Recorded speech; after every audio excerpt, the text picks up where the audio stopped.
Right, yeah, I'll get us going then. So welcome everybody. Thanks for hopping online as people joining as I speak, but that's fine. Going to introduce Mickey Beckett, who has come right the way from toppers all the way through kind of Ilka sixes. Were you Ilka fours as well, Mickey? Not really. Ilka sixes. Never really did it. Grew too fast. Yeah, grew too fast. So I first kind of met Mickey, I think, at many years ago. But then the first big one, I think, was at La Rochelle at a World Championships in the Ilka six. And then from there has gone on to great things in the Ilka 7. You'll have seen, obviously, him currently ranked number 1 in the world right now, which is a position that not many people who've sailed these boats will ever or have ever found themselves in. So, yeah, it's a pretty big topic, this one, I think, Mickey. So I'm interested to see kind of how you attack it and how you go from there. But what I would say is Mickey's very humble, and he'll kind of talk himself down, but he's an extremely talented sailor and also a very deep thinker. And there'll be a lot of thought behind these statements and behind these nuggets. So take as much as you can on. I actually do have my pen and my bit of paper ready for this one. I'm looking forward to it. So Mickey, thank you so much for your time. I know you just got back from Australia not that long ago, so much appreciated. Over to you, chap. Right, yeah. Thank you very much for that. So this is a talk on tactics and strategy, which always, as Tim just alluded to, is tactics and strategy a funny one because, you know, setting a boat up well, for example, is a fairly scientific and logic-based exercise, for example, whereas tactics and strategy is it's a bit of art and it's a bit of science. There's no kind of 100% logic-based method. And there's times when you're going to need your gut and your instinct, and there's times where you're going to need to take a good hard look around and look at the evidence in front of you, even if you don't like it. So, you know, if at some point during this I start going off in the deep end and I sound like I've had 3 beers, stick with me. I'm just trying to kind of strike the balance down the middle of those two things. And I've got to say, so Tim, very astute that he is, took one look at this picture of me and the fellow on the right, the German fellow, Philip Bull. And he said, "Oh, you can't have that picture, Mickey, because you're facing the wrong way." And that, funny enough, was the exact reason why I chose this photo. Is because this is off the start of a medal race in Palma, and I had to beat this fella. And so I was looking at him to see if he was sailing into more wind than me. So I was basically just looking at him, looking how flat his boat was, how hard he was hiking. And one of the key themes of this talk, as we go on, will be me insisting that you should look around as much as you possibly can. And what I'm doing there is not possibly something you see done so often, which is looking over your back shoulder. It's quite awkward. It's looking, as Tim said, completely the wrong way. Every now and again, it has its uses.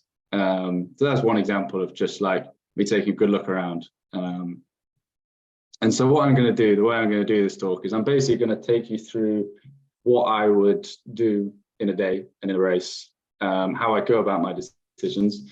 And you may already have like your own methods of how to make your decisions. There are many ways to skin the cat, let's say. You know, it's an art as well as a science. So there's many ways to do it, but by showing you why I do what I do and how I do it, my methodology, maybe there's a few bits you can pick up. So from the top, number 1, wake up in the morning, have your fix, cup of tea, coffee, whatever it is.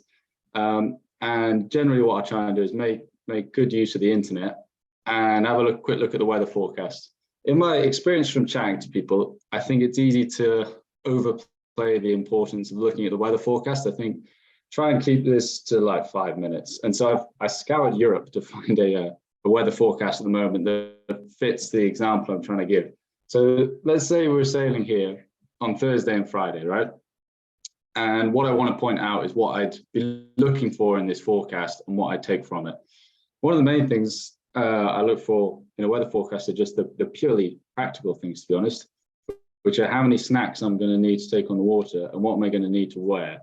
So take this day, Thursday, for example, it's 5 degrees, it's a northerly, it's going to be cold, but the breeze is essentially in all day. So the racing should get off on time. So that tells me kind of what I need to wear. It like manages my expectations.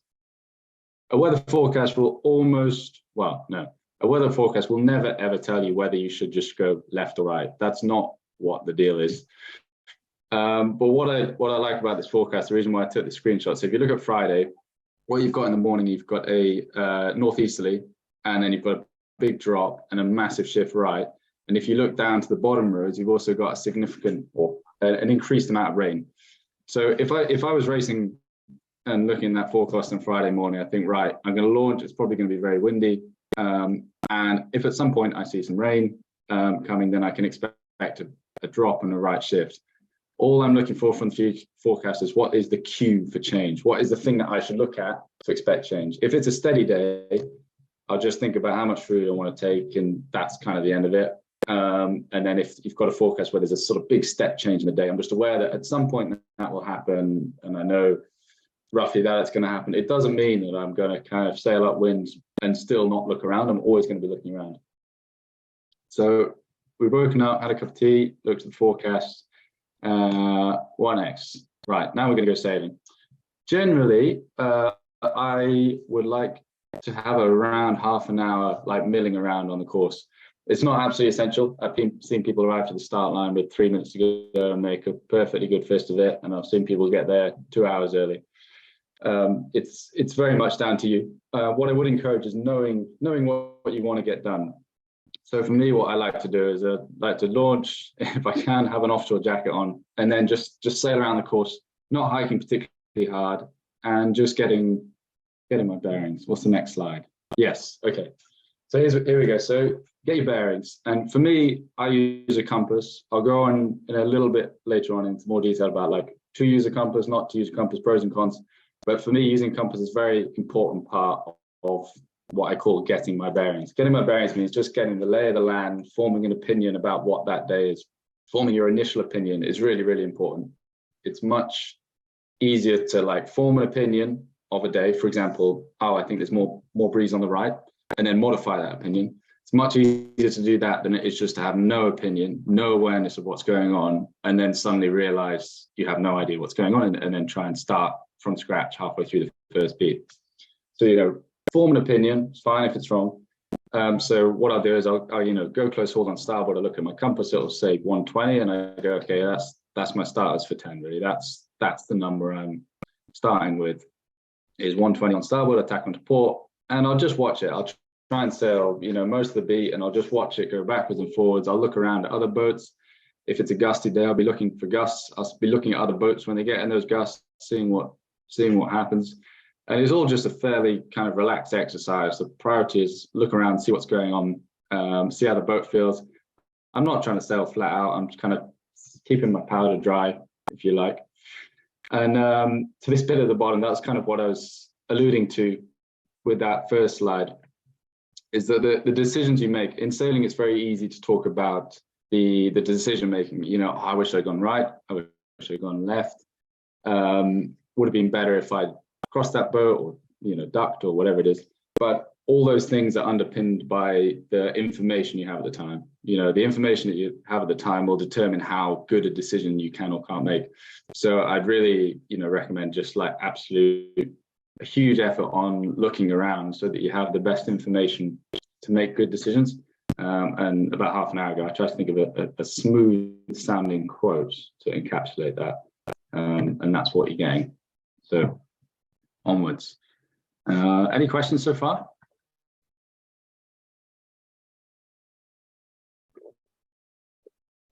We're on mute. Sorry, Mickey. No questions at the moment. So if anybody's got any questions, then fire them off. Yeah, fire them away. Stunned silence so far. Lovely. I'm sure there'll be a few in a minute. So you've had a sail around, and let's say at this point you're like 10 minutes from the start of the race. And what I would then try and do is just like boil the day down into like a nugget, one or two things. If you have a long list of priorities that you think are important, you think there's less tide on the right, but breeze is going backwards and forwards, you also want to be in more pressure, whatever. It's all going to be a bit convoluted and too much to deal with. So just like, I've put a list of examples there.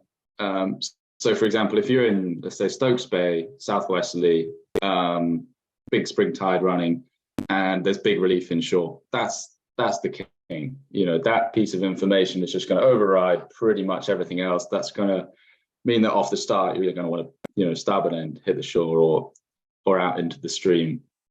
If you have wind bend, which if anyone sails in Portland Harbor a lot, which I've done, that will be, you know, a key feature of, you know, trying to get into the docks on the left-hand side in a westerly. Number 3, pressure is king. So in a day where it's the average breeze is quite light, let's say 5 knots, if you can get into an 8 or 9 knot gust, it doesn't matter if it's a header or whatever, or where you are on a fleet. If you're in 8 knots and someone else is in 5 knots, they're essentially parked and you're moving quickly. So that's the term I like. Pressure is king. You just go out sailing and you think, if I can be in pressure, I'll be fine. Doesn't matter if I'm not sailing the boat that well. Getting to the pressure is the absolute most important thing. And then, you know, number 4 is also during this time when I was talking about sailing around, getting your bearings, that also includes where's the Leeward Mark, start line, start bias, you know, getting feel for all those things. They might not be laid yet, but even if you can just initially get a feel for it, that's really helpful.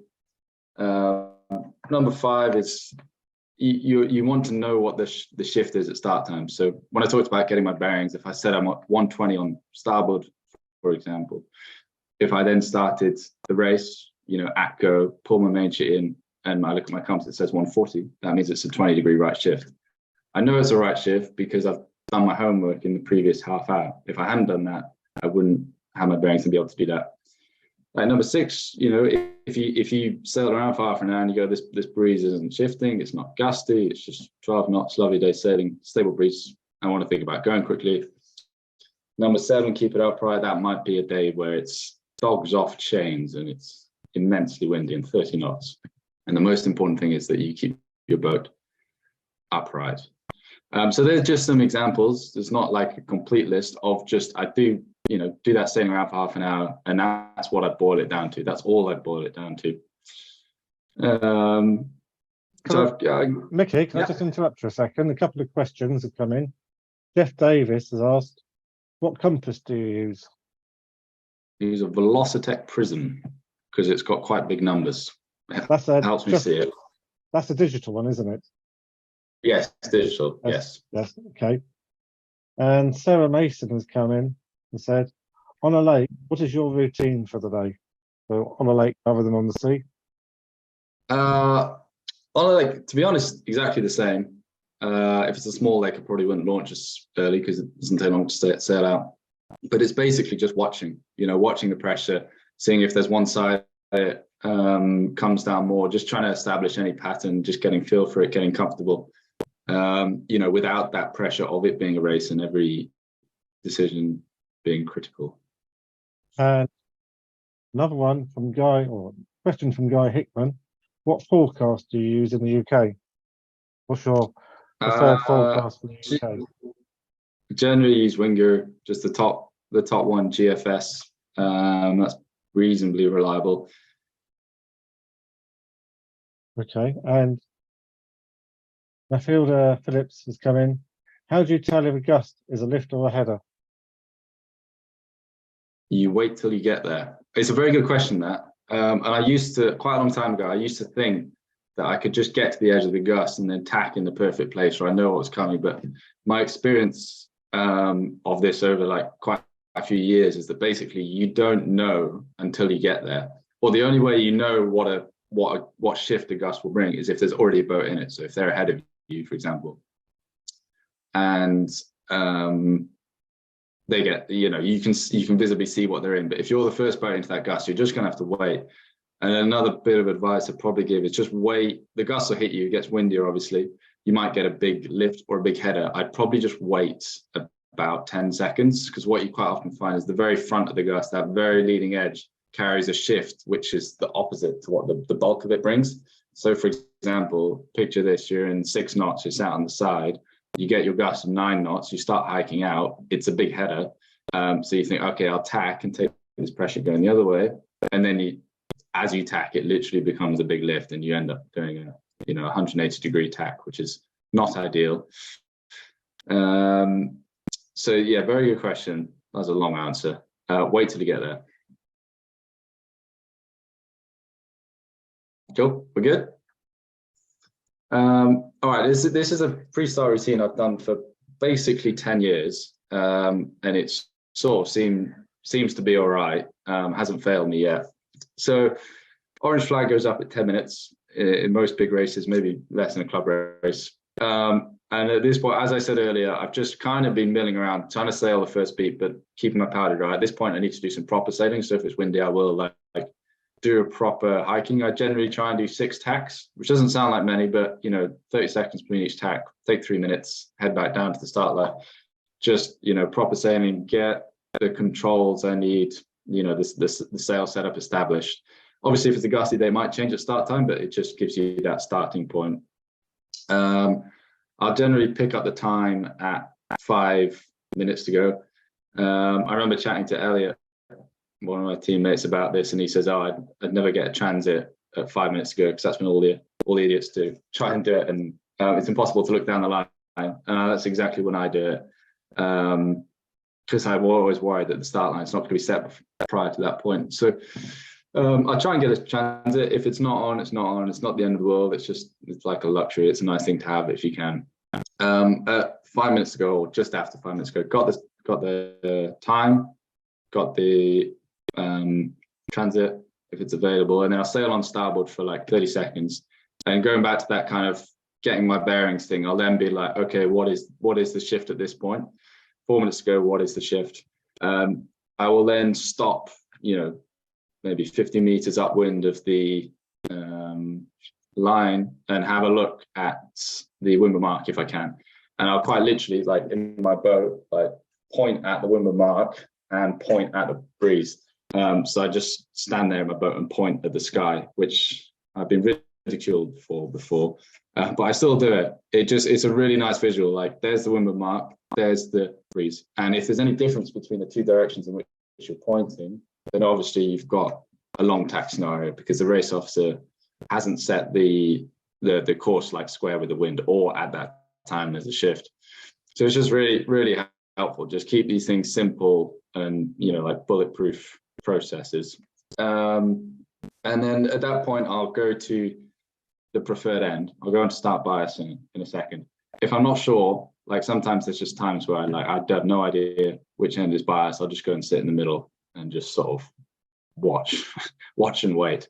So I think next up we should have, start bias. So the way I think of bias is if you had, I should probably apologize about my PowerPoint skills. So I was saying to Tim earlier, I obviously went to school and I used to think I was pretty good at PowerPoints, but it turns out I'm not. So that pirate ship, that's your starboard end.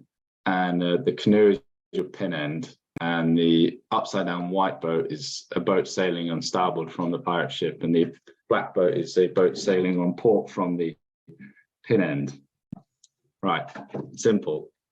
So the way I think about bias, if you had a boat from starboard at the starboard end, on port at the pin end, who would cross in the middle, right? That's just like the definitive definition of bias. Ultimately, you would always want to be the boat that crosses in that scenario.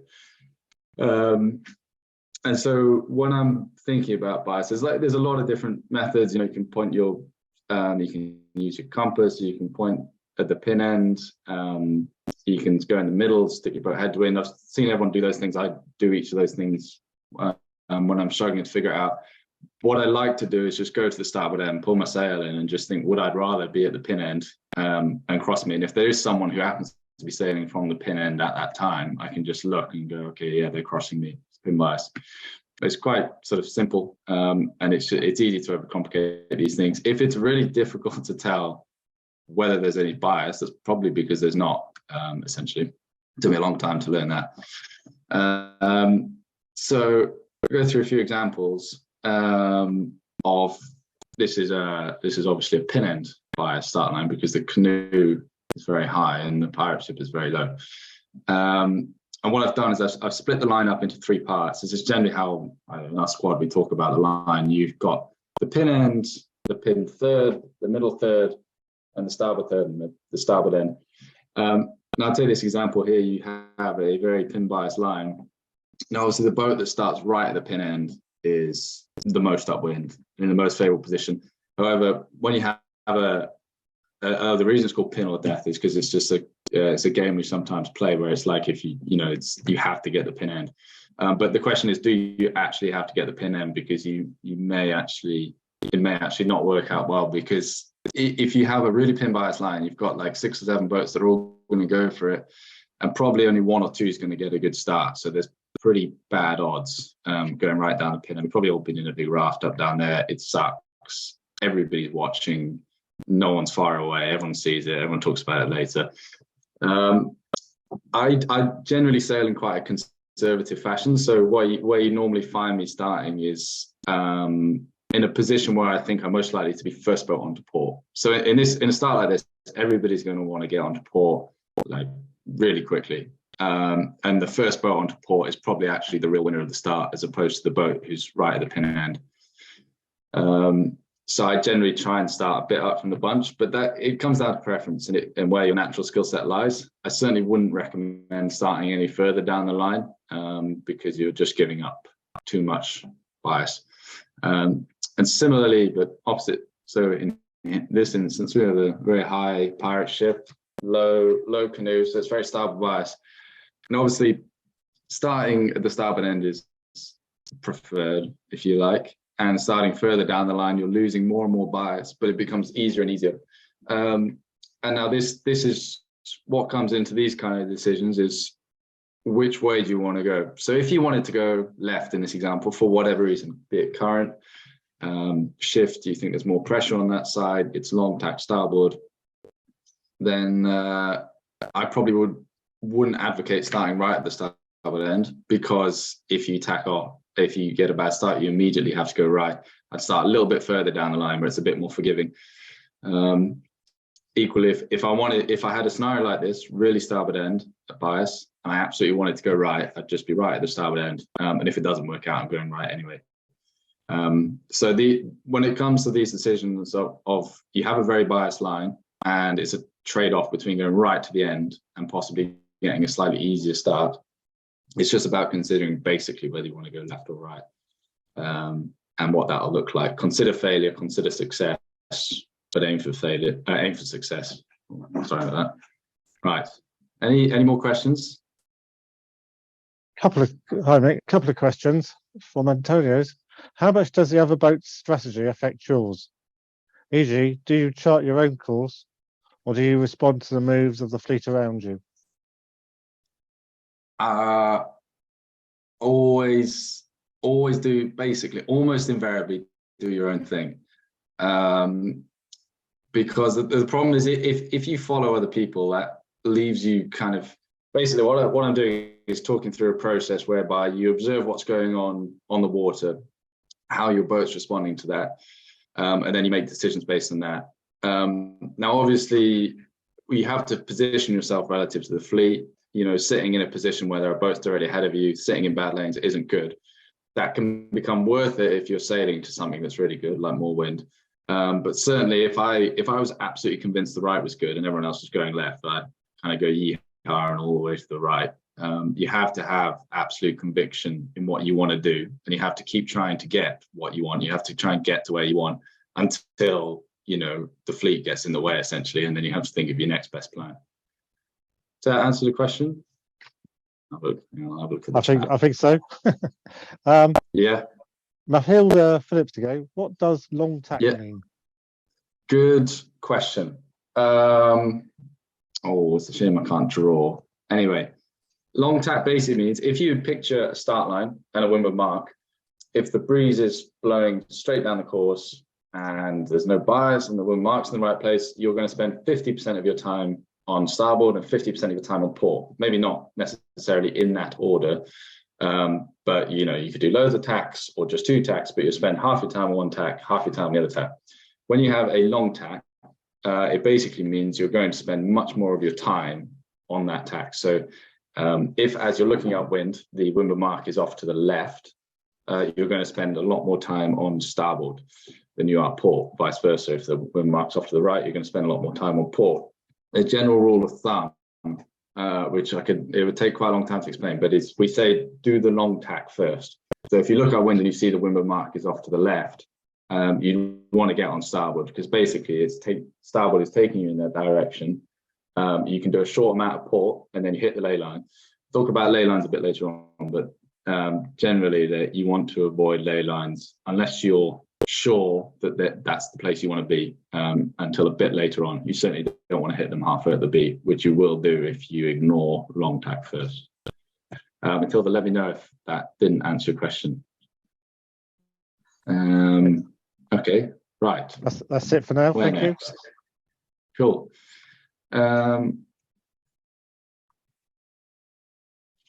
Okay, I just thought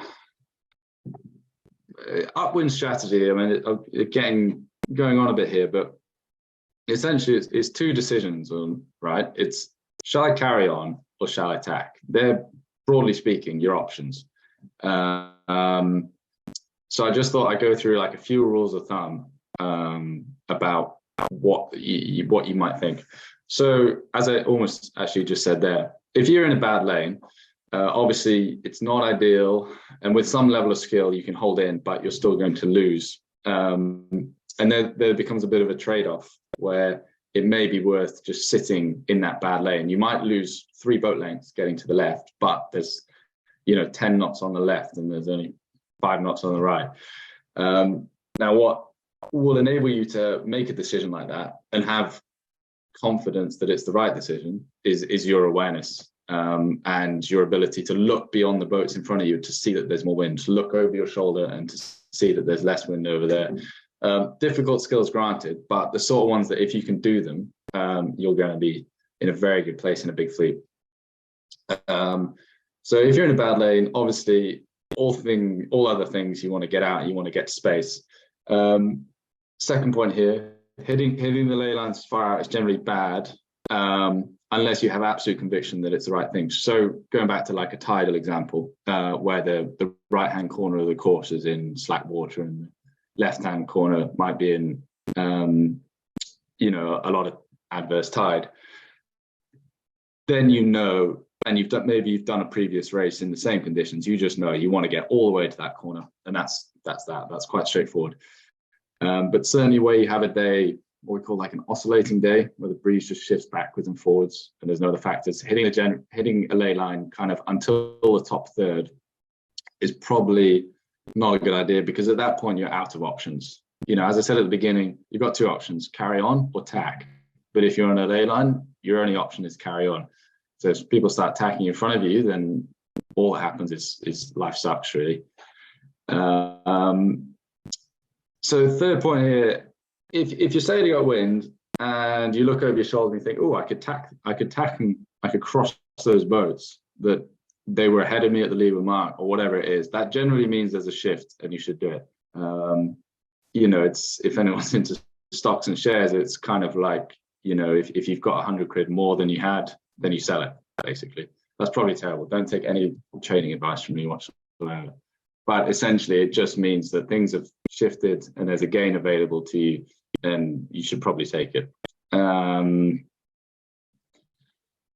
Fourth point, consider your position in the fleet. So basically, obviously, people who get a good start, and as the first beat develops, they're towards the top. They kind of get to go wherever they want, as far as other boats are concerned.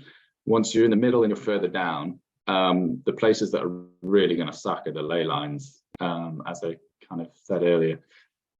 So just think about your position, and think about not hitting the ley line too soon if you're further down the fleet. And obviously, to deal with that, you need to find space, and you may be more likely to find it in the middle. If you're in our like Gold Fleet racing, it's a very, very tight, particularly on the first beat. And what you generally find is people rack up on the starboard ley line who are kind of 20th, and they think they're on the ley line, and then all the guys who are in 5th or 10th come and tackle them.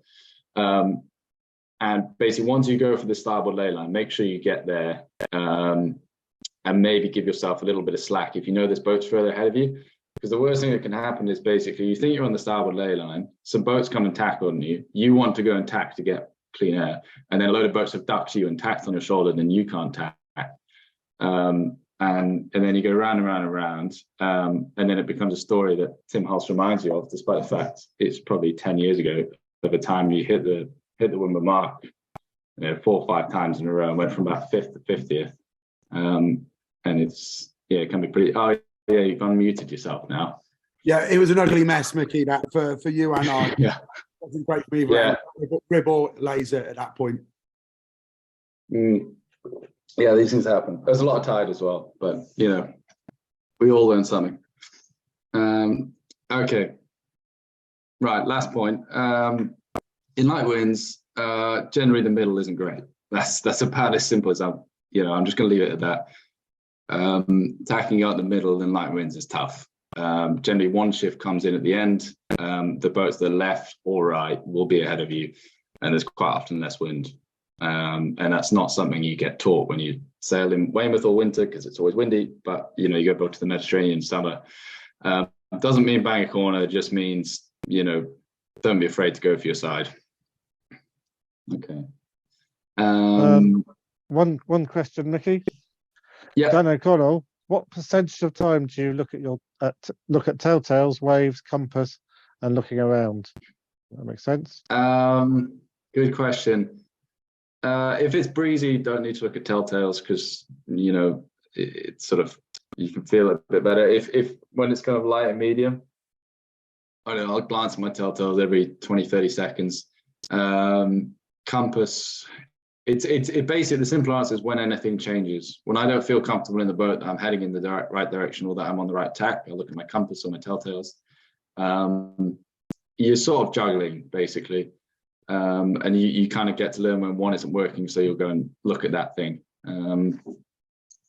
Yeah, it's a good question. It's really hard to kind of quantify the answer, but certainly if it's a gusty day and it was what I'd call a pressure is king day, I'd prioritize looking for pressure over anything else, even my telltales, because ultimately being in 8 knots when everyone else is in 5 is just the defining thing of that race. Okay, so I thought I'd talk very briefly about what happens when you get to Leeward Mark, just like a basic bit of theory. I could think of 5 things you might want to consider when you get to the mark. Now, obviously, you've got decisions to make. You go around the wind mark. You can dribble straight downwind. You can go by the lee, on starboard, jibe, whatever. You can do some combination of angles, essentially. So one of the main things I consider is the first one is the last shift. So what I've drawn here for you is if you look at the arrow at the top, that's the breeze. That's a right shift. Whether that was the case the whole way up or it was just a shift right at the end, doesn't really matter. If you look at the 2 arrows going downwind, so the left-hand arrow is somebody that is just going dead downwind and obviously won't be pointing at the leeward mark. And the arrow going straight downwind is somebody who's doing 100% VMG because they're pointing straight towards the leeward mark, but they're also on a reach or by the lee, which is a better angle, which means they'll be faster. So it's kind of a win-win. Now, one thing to always think about is it's quite easy to think of your upwind and your downwind as 2 entirely separate things, but basically you sail downwind in the breeze that you just sailed upwind in. So if you get to the windward mark and, for example, there's been a big right shift, everyone's overlaid the starboard lay line, you sort of carry that. That's probably going to be the main factor to think about when you go round with the mark, and you may want to just, either go by the lee or stick a jibe in. Again, the shift and the current offset, they kind of represent the same thing. It's all about just thinking, where's the leeward mark, and what angle is going to take me there quickest. If there is more wind, you obviously want to take that. And so if it's a gusty day, again, you'll be looking at the pressure on the water upwind of the windward mark, thinking which side is that going to come down. I did a qualifier in Portland Harbour, I think it was about a year ago, October 2021, and it was a southerly, and it was it's directly downwind of Portland, and it was just aggressively gusty, and you never quite knew which side the gust was going to come down. On one side there'd be 8 knots, the other side there'd be 15, and just that decision about whether you bore away hard or went off on a reach, was the difference between 3rd and 13th. So you have to put so much emphasis on spotting that pressure. Number 4 is basically, if you know you're going to have a large number of boats behind you, going dead downwind out the mark is never going to be nice. However, if you don't have anyone behind you, and the breeze is square pointing down at the leeward mark, there's nothing wrong with just going fairly straight. The fifth one is wave offset. I don't know if you could picture in your head a day where you're sailing downwind you're on starboard, let's say, and you're going off on a broad reach, and it's really easy to surf all the waves. And going by the lee, you're going across the waves, and it's really hard and it's really sluggish. Generally, you will get everyone sailing downwind in a big banana, which was the case at the Worlds that I did and Mark did in Mexico last summer. And generally having awareness of that, in that it was easy to sail in one direction and not in the other, meant you could save up waves. So if early on you went by the lee across the waves, that meant you had waves come in at the end. And it's generally something people kind of forget about, because they get to Leeward Mark and think, oh yeah, I want to go fast, want to surf waves. Yeehaw, off we go. And it's kind of short-term planning rather than long-term planning. There's a good little gain in there, but you just kind of have to be aware of it. This is another like really nice bit of information you can pick up whilst you're milling around in that half an hour before the start time. Is there any wave offset? How would I deal with that? Okay, Leeward Mark. If it's a gate, what I generally do, and this does sound quite lame, but actually I quite like doing it, and it does work, is I just look, if let's say I'm 15th, 20th, I just look at what the top 5 do. If you've got a leader who is, good because they're in the lead, and they've got plenty of space, they've got 10 boat legs behind them, and they choose which mark to go around, they probably went around the favored mark because they had time and space to look around, look which one was best. And then also, if you get the whole top 5 all going around one mark, that generally means they've had time to do it, to look around and figure it out. And I'll just start hedging over towards that side. I'm happy to kind of place trust in them to make the decision for me. However, obviously, if you're the top of the fleet and you have to make that decision independently of anyone else, just stay calm. Don't panic. The worst thing you can do is go for one, change your mind, go to the other, then realize everyone else is going to the other one, then go to that one after all. That's not great. So just look at which everyone's nearest. Just try and think which one's easiest to stay around, and go for that. Don't overcomplicate it. So you've gone around the Leeward Mark, you picked your mark, and try and avoid cutting through the so tacking and going through the fleet that are coming downwind. That generally kind of sucks, and it's best avoided. Obviously, if massive shift, if there's a big reason to do so, do it. But general principles, try not to. And then go back to your bearings. So think about what's really nice is you go around the Leeward Mark and you go, the breeze is left, I'm on port, that means I'm on a lift, I'll just carry on and just wait for it to shift back. That's nice and easy. If you're in the lead, it's very easy to kind of panic and worry about what's going on behind you. Someone once said to me that they said, if you sail like you've got something to lose, you'll go and lose it, which is very true. So don't worry about it. Just look around, make the same kind of decisions that got you into the lead in the first place, and you'll be absolutely fine. Right. So this question I made up. How do I get better at observing what's going on in the racecourse? So make it a habit, make looking around a habit. Challenge yourself to try and pick the windiest patches of water. Some days are really easy. If you've got a dark blue water on a sunny day, it's really easy to see the gusts contrast very well with the lighter patches. If you've got like green water, if you're on a lake somewhere, that can be quite difficult, or a grayer day. All just depends, but try and challenge yourself to find the gusts. Equally, if the breeze is steady, you won't be able to see it so well. But always be pushing yourself to find more wind. It is a sailing boat. It does go faster in more wind. So when you're sailing upwind, look at the angle of your boat and have a look over your back shoulder like I did in that first photo. Have a look at the boats to leeward of you, and just compare the angles you're in. Think about why you might be in different angles. You're not allowed to do that until your telltales are flying. Otherwise, it's sort of null and void, really. And the most important, ironically, the times when it's most helpful to look around are the times when it's most difficult to look around. When you're coming into the Leeward Mark and you're on port and you're inside the zone and there's 17,000 boats on starboard all shouting at you.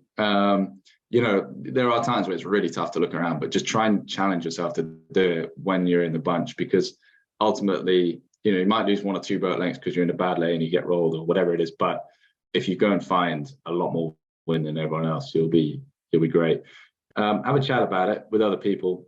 I remember within the kind of first week so I joined the British sailing team when I was 18, youngest in the squad, joined 7 other very good people.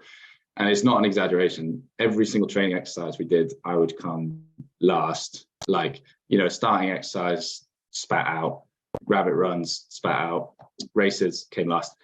And I remember after one day sailing, I was in a fairly bad mood. And I heard the other guys, they were saying, oh yeah, did you see those dolphins off the start line? They said, oh, did you see that catamaran that was flying a hull up on the top right of the course? And oh yeah, the ship went out. And there were all these observations they'd had about the day. And I assumed they were talking about some day prior to me joining the squad and that I wasn't there.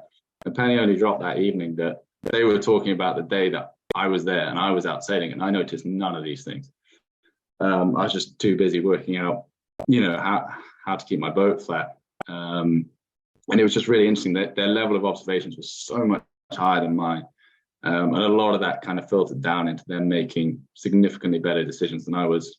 So that was a good little insight. And, you know, have a think after racing. Did what you see, did those observations you make reflect what actually happened? You know, when you saw, if you thought there was always more wind on the right, did that turn out to be true? Did it not? And another good one, if you're in a, you know, qualifier or whatever, and the standards start first, the 7s start first, and you're in a 6, watch them go upwind. And if you've got, say, an 8-knot day, you'll find most people are sack butt upright. But if you suddenly see people on the right or the left, they suddenly start hiking, then you go, okay, there's more wind. Equally, if you suddenly see everybody on port pointing at the Leeward Mark, there's a big left shift coming down to you. It's just an absolutely perfect kind of forecast of the breeze that's coming down the course. Obviously, if that fleet isn't there, that's fine. But if it is there, absolutely use it. Right. Any more questions before I wrap up?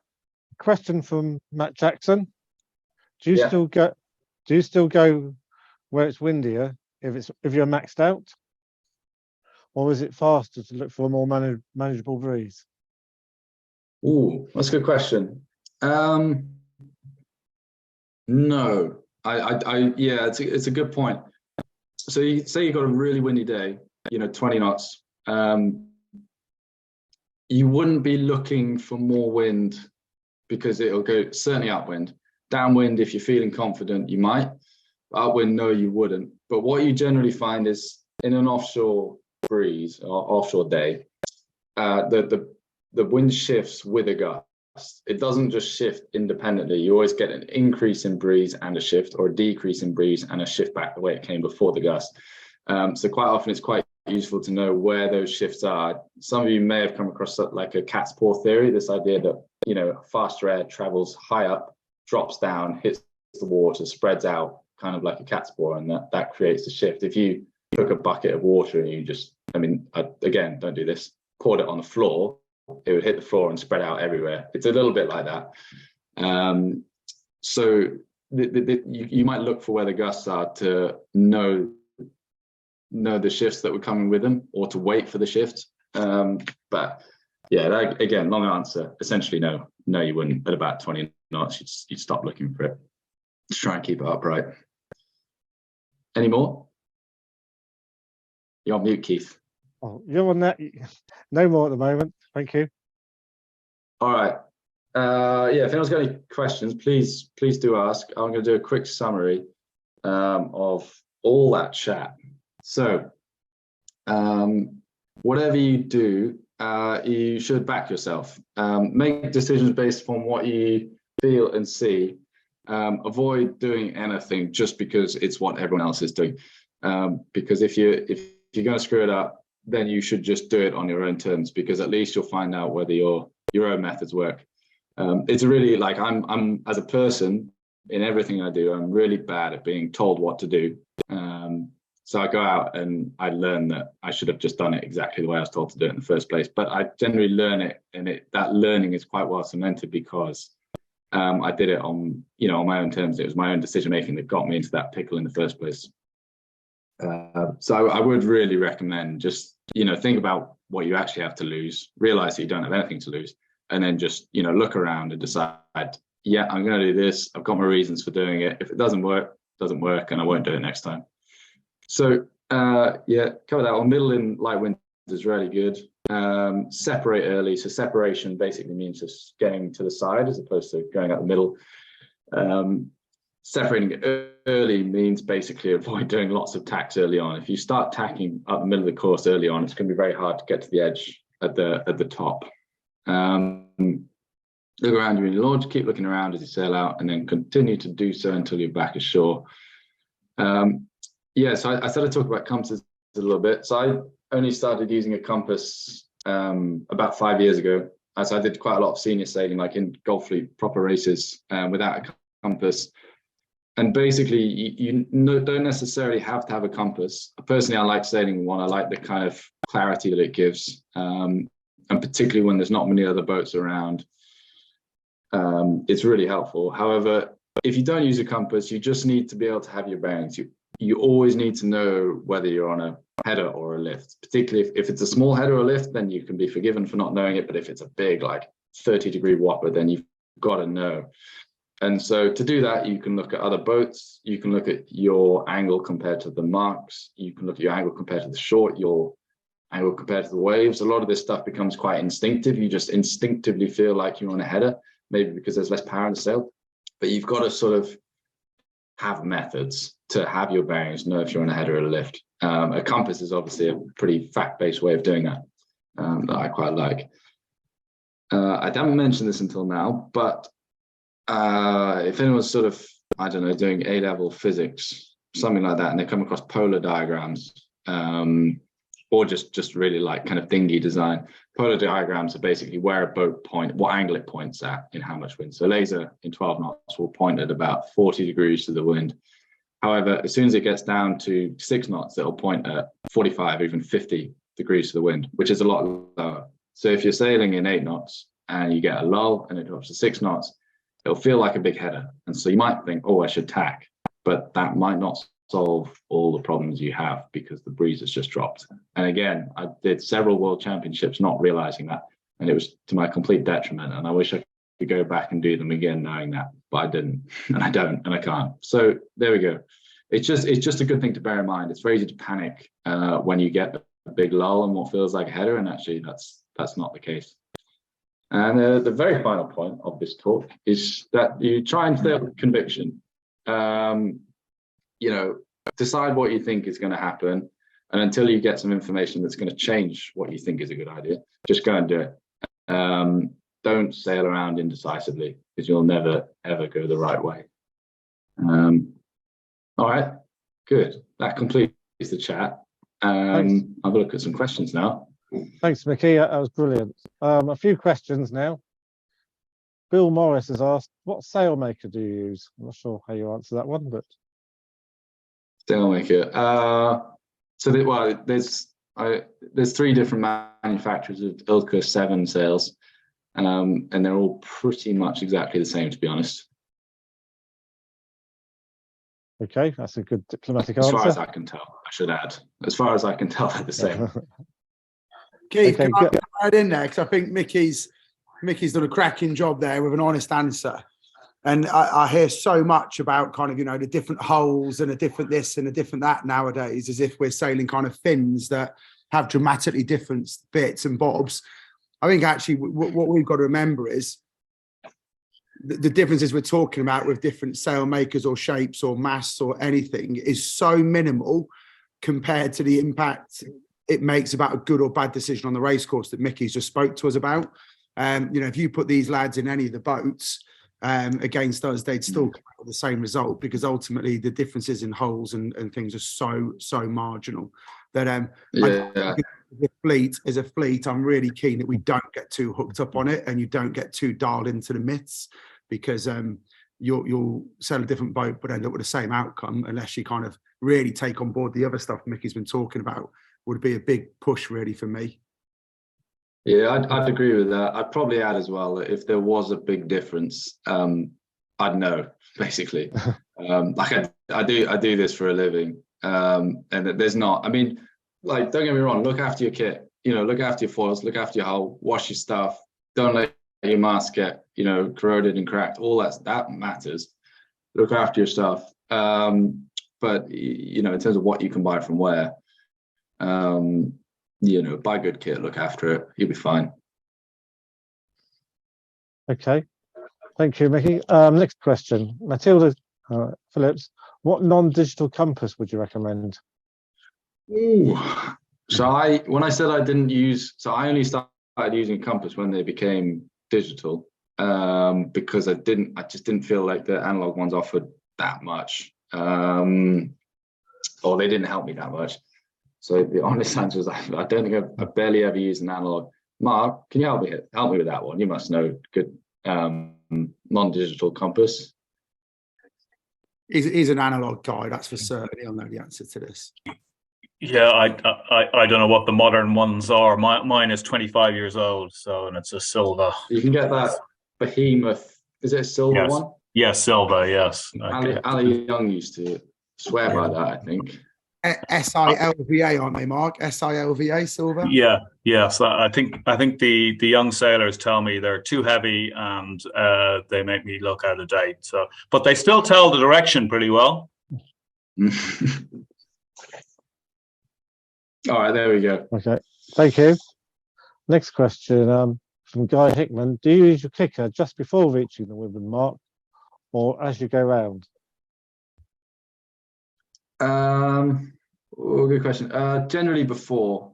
I'll generally do it twice. So like say I'm just about to stop hiking as I go around, I ease it, and because my main sheet's still in, it doesn't go out to the point that you need it on the downwind. And then once I've turned downwind, I'll let it off further. But certainly you don't want to start bearing away with it on, particularly if there's any wind, because essentially the whole operation won't work otherwise.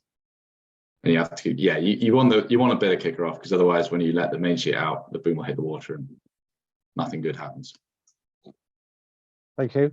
John Eaton has asked, as a junior sailor, what is your opinion of sailing with or against senior sailor from safety and learning perspectives? So I'll do one at a time. Learning, do the easy one first. Learning perspective. I think the learning that you can get is really good. I think it's just worth managing your expectations a bit. So when you go up against significantly better sailors, or quite often significantly bigger sailors, and it's windy, you just can't go out and then really beat yourself up that you've had a tough day. I see that quite often when people come and join in with us, is that it's initially they're really excited to train with us, which is fantastic, and then they're not quite so excited when they go ashore at the end of the day. And sometimes I have to say, like, look, we do this for a living every single day for years on end. So just take what there is, and what there is like the chance to look at good people and observe how they do it, and go and have a chat to them afterwards. So the learning is enormous, and I would recommend there being so much to learn. And from a safety perspective, I can't see any big issue. Like, sailing is an awesome sort of sport that transcends generations. I'm really pleased that I can remember to say that. It has a huge amount to offer, and anybody can race anybody and then go and have a lovely chat about it afterwards. And there's not many sports that offer that. Any more? You're on mute, Keith.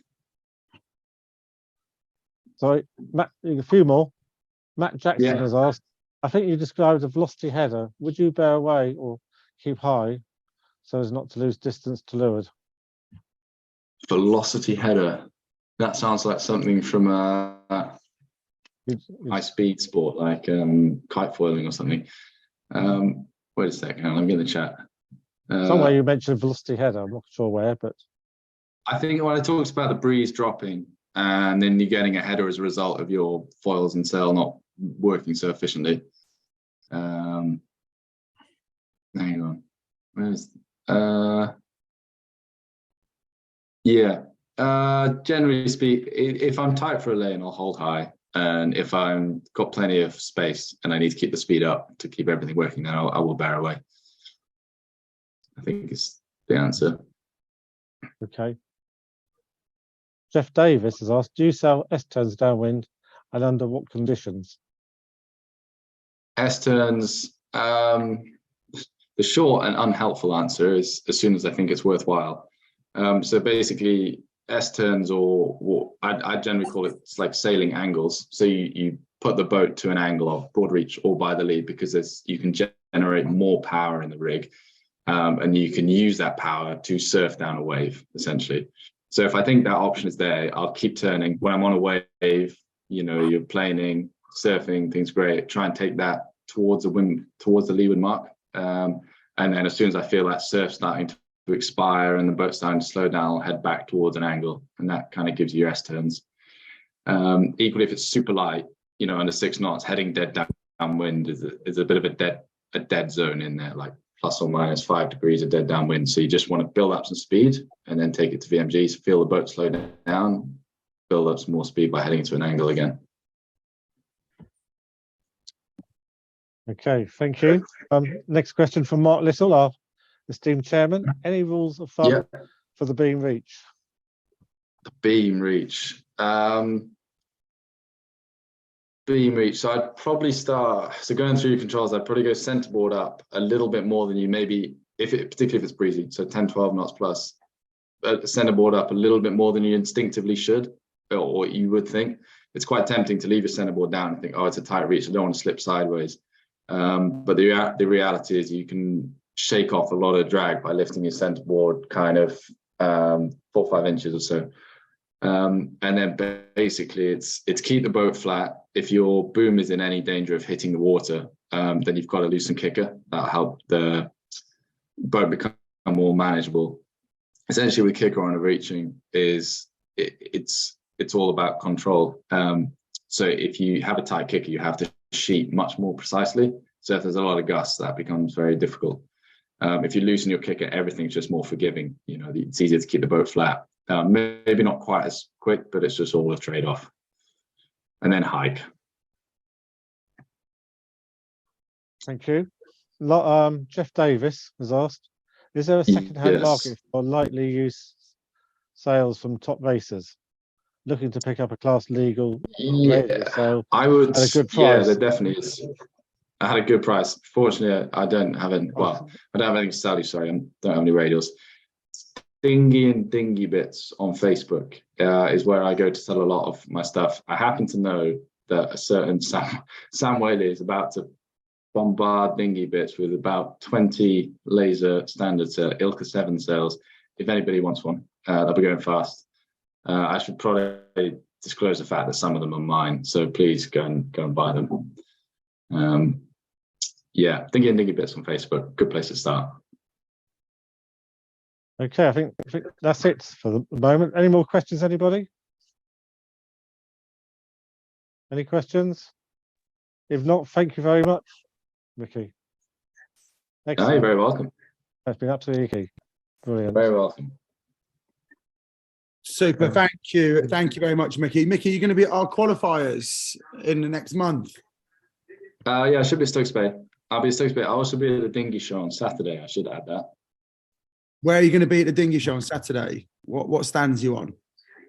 The Ilka one. I have to do something on with the RWA at some point around lunchtime, but after that I'll be on the Ilka one. Yeah.